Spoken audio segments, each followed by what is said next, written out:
Governor Rauner gives his wish list to state lawmakers in his first State of the State address, and it could be a long spring session. We'll talk about it next on Capitol View.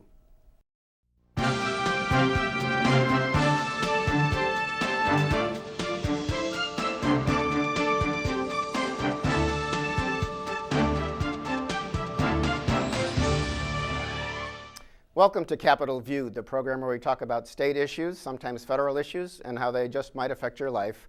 I'm Bernie Schoenburg from the State Journal-Register. It's a big week. We've seen the governor's first State of the State address, and there's a lot in there, a big list. To discuss these things and some other stuff, some State House know-it-alls. Brian Mackey. Brian Mackey is here, State House reporter for WUIS and Illinois Issues Magazine, as those two entities have merged, so we get to read and listen to him. Brian, thanks for being here. Thanks for having me. Hannah Meisel is a reporter, worked at WUIS, was it last year? It was. It was last year, and is now a reporter at WILL Public Radio in Urbana. And congratulations on being there, because you were one of the interns last year through the Public Affairs Reporting Program at UIS. I was. Highly recommend. And our next guest is Charlie Wheeler, Director of the Public Affairs Reporting at UIS, so you must be very proud. Anyway, I am. At University of Illinois, Springfield, and Charlie, of course, before your, 20 years doing that, was a reporter at the State House for many years with the Chicago Sun-Times. Still the guy who knows more about the budget than any of us, so that's good. State of the State address. That's scary. State of the State address. Governor Rauner said many things that might well have been expected, because he wants, it seems, to limit the power of unions. He wants to get the state budget under control, and wants certain groups not to be able to make political donations over time, wants some constitutional amendments. Charlie, why don't I start with you? You've seen a lot of State of the State addresses. We have a new Republican governor with the Democratic legislature. Your thoughts on where he went? Well, I think he had, as you said, he had a long laundry list of things, some of which he talked about during the campaign, goodly share of which he trotted out in a couple of weeks before the State of the State after his inauguration. And it's kind of what you would expect. It's a business-oriented agenda, particularly talking about areas like reforming workers' compensation, unemployment insurance, trying to bring down the cost of doing business in Illinois, make us more competitive. He threw some things in there that I think are totally non-starters. This goofy idea about having local right-to-work areas. I don't think that's going to pass the General Assembly. Enterprise, is it enterprise zone? No, what does he call them? Employee opportunity zones. Opportunity zones. Or empowerment zones. Where a county or a city could say you don't have to, all workers wouldn't have to be in a union shop or pay for it if they didn't want to, in just that territory. Yeah, it's that's kind of how he put the perfume on the pig, in my opinion. Some of the things require constitutional amendments. For example, he talked about having merit selection for judges, where presumably the governor would appoint judges rather than have voters elect them. He talked about putting in term limits. Interestingly enough, on these constitutional amendments, he said the time frame for a couple of them was in 2018. Now the next election is in 2016, and as a matter of fact, unless I misread the Constitution, any constitutional amendment that the General Assembly would approve, a proposed amendment that the General Assembly would approve this spring, would have to be on the 2016 ballot, not 2018.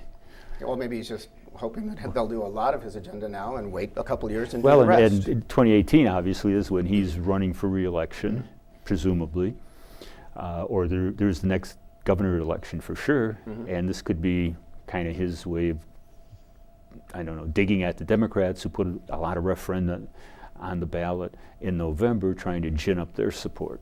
Yeah. Brian? Well, we certainly did see a lot of not just digging at Democrats, but digging at labor unions, digging at the Illinois Hospital Association. Saying that hospitals that get Medicaid shouldn't be able to donate to candidates. To candidates, exactly. He talked about which trial is a big lawyers. business sector. Right. I mean, so he kind of went after a lot of people that he opposed in his campaign. Certainly labor unions. We heard a lot about that in the primary. He was the big union buster. He would use the phrase government union bosses every opportunity he could. And then once the general election season came around, he spoke almost not a word of that. We didn't hear from it at all. And some of us, I think, were wondering, well, which Rauner are we going to get when he becomes governor? And we certainly saw that over the last couple weeks leading up to the State of the State address. A big, unabashedly anti-union agenda. And he doesn't like that phrase. He says that, people He says he's paint pro-union, me. but it's just he doesn't like the bosses and the corrupt deal of... I'm pro-union, but all the policies I support, the unions adamantly oppose and have, basically been designed to weaken unions in other parts of the country when they've put those policies in place. Hannah, any... One thing, in regards to unions that had a lot of legislators on both sides of the aisle clapping yesterday was he pointed out that there was a lot of minorities who are left out of, especially trades unions. And so he wants to implement some sort of legislation where unions would have to reflect, the demographics of the state. He said that 80% of people in apprenticeship programs, which again are through trades unions primarily, are white, when only 63% of the state is white. And so that had a lot of people cheering because, who wouldn't want more equality? Right, yeah, and that actually got some people on the Democratic side clapping. It was as usual in these events where the people from the governor's party would often applaud at things and the people in the other party often would not. And so there are very few where you get some crossovers, and there were some crossovers. Although some people saw that issue as a way, Governor Rauner truly did work very hard during the campaign to try to get African American support. James Meeks, former state senator from the south side of Chicago who runs a big church as a pastor, is now the chairman of the State Board of Education appointed by the governor. So he's trying to continue that kind of good relation, and maybe some people think, break some of the Democrats apart, get some support on that side. Will he be successful there? Well, that has been a long wish list of a lot of African American lawmakers. You're right, to try and to help get their constituents to break into these unions. Before I became a reporter, I used to work in audio engineering and theatrical lighting and things like that, and I was not lucky enough to be a member of the stagehands union. And I say lucky because they made 2.5 times as much their hourly wage that I did. And we used to joke that there was a 2-question entrance exam: who's your uncle, who's your brother? And if you couldn't answer those 2 questions, at least in Chicago, you weren't going to get into that union. Yeah. Okay. So, I think that's what they're saying, is that you have a lot of legacy people who get into these apprenticeship programs. You have to be, your father has to be in, or your uncle or someone has to get you in. Whether that will work as a wedge issue, there's a lot of other things that can unite Democrats and maybe will encourage them to stick together. Talking about that parlor game that we observers engage in of watching who claps for what. I did think it was interesting. Ken Duncan, who's a state representative from Chicago, he was recently chairman of the Black Caucus, although it's gone to another person now. He was theatrically clapping over his head for the apprenticeship programs that Hannah was referring to. Interesting. But then a few minutes later, Bruce Rauner mentioned that he supported a minimum wage increase, which is a position he arrived at, halfway through his campaign after previously saying, at one point he had said he favored eliminating the minimum wage. But he said, I support a minimum wage increase, and the Democrats started clapping. And then a few passages later he said, and we'll phase it in over 7 years. To $10. To $10 an hour, which is, if you'll remember, 60-something% of the voters just a few months ago said that they wanted that done by January 1st of this year. Right. And there was audible laughter in the chamber. And I can't remember the last time I've heard people sort of laughing about it. It wasn't a joke. It wasn't meant to Governor be a punchline. Quinn did call himself soy boy. Well, for something, let me refer, for something that wasn't an intentional, an intentional punchline.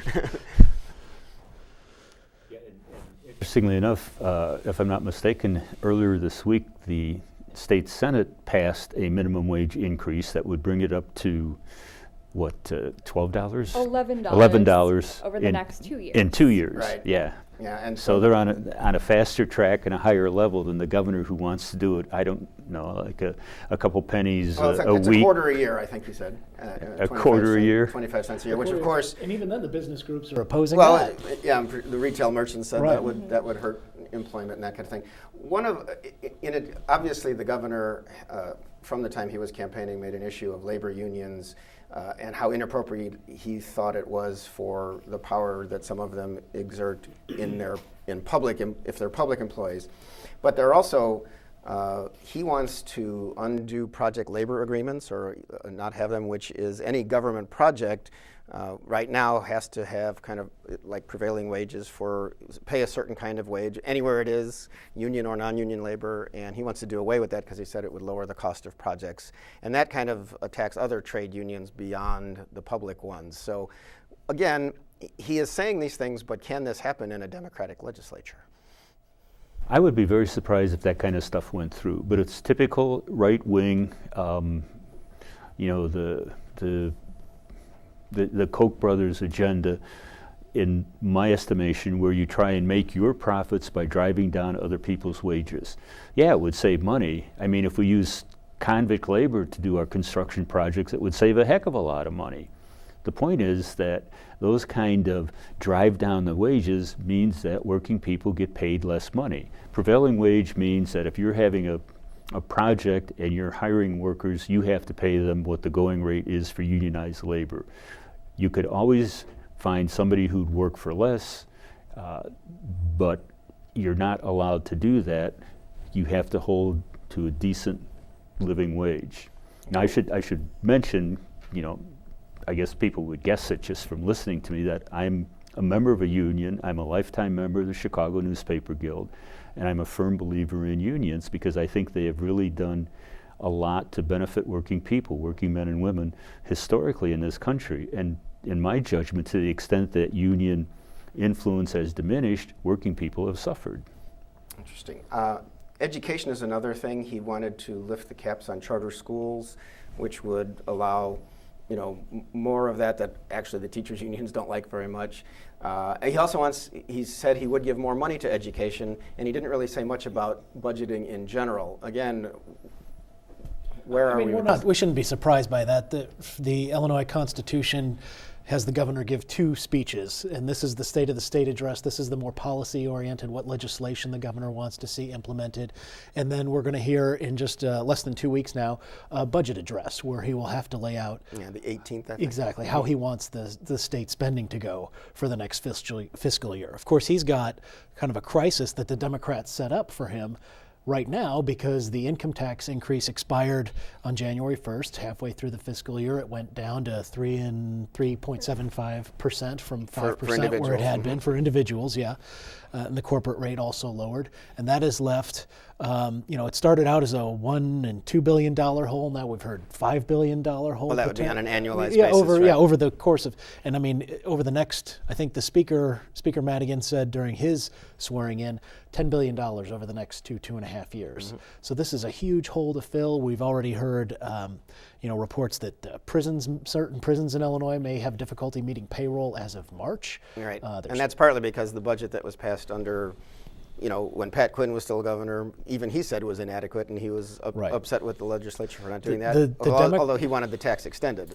Right. This is an interesting, these are the first of the so-called landmines that were left, in the Republican view by the Quinn administration. There was an interesting hearing this morning on these child care programs that are running out of money, and a Rauner aide, said, well, look, the Democrats, they intentionally, in his view, underfunded this program. The Quinn administration, in the last 6 months, they knew it was underfunded, but they didn't manage the budget. They just kind of left it. And so these are we're going to see more and more, like the prisons not meeting their payroll. That's the second one. And it's going to open up into this $9 billion budget hole, a recent University of Illinois study says. But the governor is not yet talking about new revenues. Yeah. Although they want some, I think the Rauner administration wants transfer authority, right, to use money from other parts of the budget, which is the kind of thing that they didn't like when Quinn did. Yeah, but they've played that close to the vest, and Republicans certainly objected quite a bit. Mm-hmm. So a few years ago, I think it was for 2 of the past recent budget years, the Democrats kind of handed Quinn the giant bag of money and said, you figure it out, right? How you want to divvy things up for state government. But I do think it's worth mentioning how irresponsible this budget was that the Democrats passed, and they did it without any Republican votes. They were basically, the governor gave them 2 choices. Here's the doomsday scenario, make all these terrible cuts, or here's the, we can go on nicely, vote to extend the tax increase, and they chose neither. They chose to spend as though the tax were going to be permanent, but they didn't actually, summon the political will to vote for the tax extension, and so now we're left with this disaster. And of course, the new governor came in saying, a big plank of his campaign was that tax shouldn't be extended. It should fall off as was promised. And he appears to be trying very hard to stick to that. One of the things that happened after the speech was very often House Speaker Michael Madigan, who was, of course, vilified during the campaign, but we're all friendly now again, had a news conference where he met with reporters and talked about how he was open to whatever until apparently the votes come, and then of course there's John Cullerton, who I think has had the president of the Senate, also Democratic, both chambers, very strongly Democratic, being a little harder edged in his statement, saying, we look forward to the governor continuing to find out how things work around here, or something to that effect. His speech is divisive, whereas Speaker Madigan said, nothing's a non-starter, and I'm not going to prejudice any of the governor's plans because I just want to see how this plays out. So he was a lot more, let's all work together, and Cullerton was so-called bad cop. Yeah, which is interesting. I would say that Madigan was basically non-committal. He didn't say anything, which is his style. And you won't know where he is until the end of the day, and if you're on the bad side, you won't realize what he's done until the knife is between your ribs. Is that why they used to call him the Velvet Hammer, or do they still call him that? George Ryan gave him that nickname back in the late 70s. I don't know if anybody still calls him that, but it was that Madigan accomplished his things, and he was very soft-spoken. He very rarely got angry, very rarely raised his voice, but he got a lot of stuff done, because he understood the politics, he understood the needs of people's districts better than sometimes the legislators from those districts did, and he knew how to put it all together. And you will remember a couple of years ago when a lot of people were trying to push various pension overhaul proposals through that, in different ways cut benefits for state employees and retirees. The speaker said, well, I'm open to any ideas, and he would put some of these ideas into legislation and let them come for a vote, and I think there was one case where it got one vote, and that was him voting for it. So this, it may be where, sure, I'm open to anything. I'm not going to prejudice anything, as he said during this news conference, and maybe when it comes to the floor, we'll find out if it gets one vote or, just the Republicans voting for it. The floor. Yeah. Right. Well, interestingly, pensions remain a big looming crisis in Illinois because they passed a pension plan. In fact, Mike Madigan spoke about how he helped, fought the unions because you reduced some benefits in the plan that is now before the Supreme Court, which is supposed to, help cut away at the $100 billion in long-term obligations of the pension plans.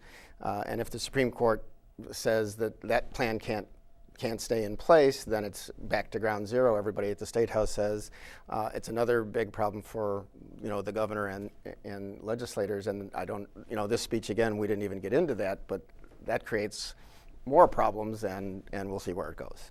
So pensions, though, the fact of the matter is that the state is committed to a plan that over time, by the year 2045, is supposed to have the pensions 90% funded. And if we continue to adhere to that plan and set aside money as we should, the problem will be solved. Plus, people seem to forget that a couple years ago we passed significant pension reform for new people coming into the system. So there are two tiers. There's tier one. Those are the folks that are causing all the angst because their benefits to which they're entitled exceed what's likely to be available at the moment. But there are also tier two, new hires, who pay more and get less, and who the state is actually going to make money on, the retirement systems.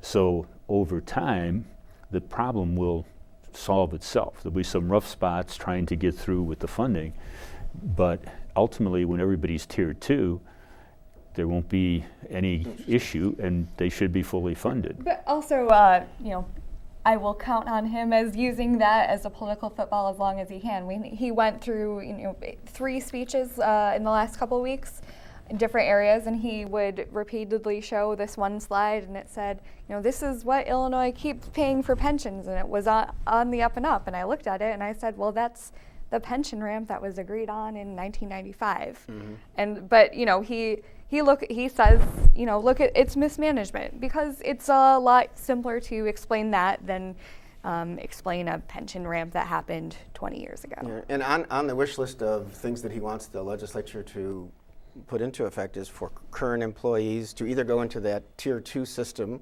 from this day forward at some point, or to go into a 401k style plan, which is what he campaigned upon, but I still think there's probably a question as to if that's constitutional under our current state constitution. And I'm also, you question if the Democratic legislature would go along with this. Also. I mean, even if you were to, and I tried to pin former Governor Quinn down on this a number of times, if you really think retirement benefits are too generous, why don't you just propose a constitutional amendment that takes away the pension protection in the Illinois Constitution? And just to remind listeners, the Illinois Constitution says pension benefits or membership in a pension system is a contractual relationship, and the benefits shall not be diminished or impaired. Well, even if you were to change the Constitution, there's still a question under contract law as to whether you could break that contract. You would probably still owe, or there's at least a really good chance that the courts would rule, you would still owe those benefits that had been accrued to this point. Mm-hmm. If all the employees are suddenly in 401k systems, contributing to their own retirement, then they're not paying into the pension system, and that creates an even bigger financial catastrophe. For the current retirees. Right. Interesting. We'll see. And you can't go back and retroactively take away the benefits. Even Rauner's not trying to do that. And so, as you said, the 111 is the latest estimate billion in unfunded liability. If you were suddenly to put everybody in a 401k, there'd be no more money coming in from active members to try and retire that liability. Interesting. One of the other things that is on his wish list is municipal bankruptcy, to allow cities to an easier path to declare bankruptcy. I'm, again, not sure that's going to go anywhere, but that would be a way for some local governments to get out of some of their pension obligations, which are also kind of exploding with some of the benefits that the legislature has imposed on local governments over time, but a lot of that is... I'm not sure that would let them get out from under the pensions. They might try, but the Constitution doesn't say it's only the state systems, because as a matter of fact, the largest retirement system that's protected by the pension clause is the teachers' retirement system. And most municipal employees are in the Illinois Municipal Retirement Fund, which is actually very well funded. It's adequately funded for the simple reason that the cities and the villages and the towns have to pay. They can't, as the state has done, just kind of ignore meeting those obligations. Yeah. On the federal side, and partly because we cover central and western Illinois, there was a big federal project called Future Gen, where the Federal Department of Energy was expected to, it's like $1 billion project to have a power plant burn coal and pump the carbon dioxide underground, and who knew that there was so much space down there for all of that. But with a lack of investors, the plug was pulled, so that was like the Jacksonville area, I think, is out, because that's where it was going to head. So a lot of gnashing of teeth. The governor and Senator Durbin are saying this, and Senator Kirk were saying this is very unfortunate for the territory. Yeah, this is one of those issues that cuts across party line and is more about geography, right? Illinois is still a coal state, and our politicians or at least some of our politicians like to protect that status, and we're eager to push this so-called clean coal program. Mm-hmm. You did obviously have a lot of environmentalists who object to say that any investment in fossil fuels is a mistake. We should be looking at wind and solar and things like that. But I don't know if we've heard the final last of it. I mean, there may be some attempts to revive it. Yeah, when it was going to be over at Mattoon a few years ago, they pulled the plug on that, and then they moved it to Morgan County, and now they've pulled the plug on that. So it's like a lot of hope. Seems to be very hard to kill this program. Yeah, we'll see. People keep hoping. I do want to mention, again, because of territory, we have a congressman who got, Aaron Schock from Peoria, who represents part of Springfield, got some national attention this week. Because there was somebody in his office, when a Washington Post-style section reporter stopped by, said that we've redone this office to look like Downton Abbey. And as long as we're on public TV, this is and Schock apparently said later that he hasn't watched the show and but it was a designer who owns a company called Eurotrash. Her name is Annie Brayler, and lives in Jacksonville, and she apparently designs things in many fancy places, and his office is lavish.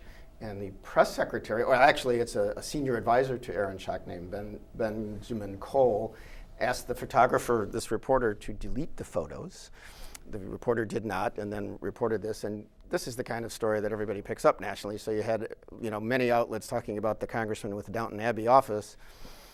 Anyway, and now Mr. Cole has resigned because there was some very negative stuff that he had posted on Facebook in the past, and so you don't want the national press to start to look at you. What do you think? Well, I mean, I think anybody who wants to work even in a staff job in politics and has racist feelings, or even verging on racist feelings, however you want to phrase them, racially questionable feelings, probably should not put those in writing, certainly not on Facebook. Only to be a little specific, Mr. Cole had posted that there should be a mosque on the White House grounds because the president has nowhere to pray in Washington, or hadn't been able to find a church, and he said something about... He posted a photo of some African-American people on his street in Washington, apparently, and made a quip about they must have escaped from the zoo, which was closed at the time because of the sequestration. We're getting really into the weeds here, but I mean, this is one of those things that I don't think would have been a huge story. It would have been one of these curiosities. I mean, Aaron Schock seems to draw these stories. He was on the cover of a men's magazine with his, very well-toned abs. His Instagram is very... Yeah, exactly. He takes adventurous vacations and is very open. I mean, he courts some of this, but I think asking a reporter to delete your photos... Benjamin Cole, just a few weeks ago, had refused to tell me anybody's salary in that office, and asked if I knew how to use the internet, because I can look on a private website that has a very delayed and imperfect way to find salaries of federal officials. And he used a little interesting language for someone who's a former Baptist preacher. So anyway, on we go. Can't believe you'd want information from a government official. Me is the fact, I mean, I don't care what a guy decorates his office like, fine. If he wants to make it look like some TV show, that's great. But at first it was, this was given to me. And this runs afoul of the ethics legislation. You can't accept that. And now it's, I'm going to write a check for it. So that was what struck me as being... Because we will see if it causes any... He does say he'll pay for it now, and we have to end there. Brian Mackey, Hannah Meisel, Charlie Wheeler, thanks for being here. Thank you. I'm Bernie Schoenburg, and we'll see you next time on Capitol View.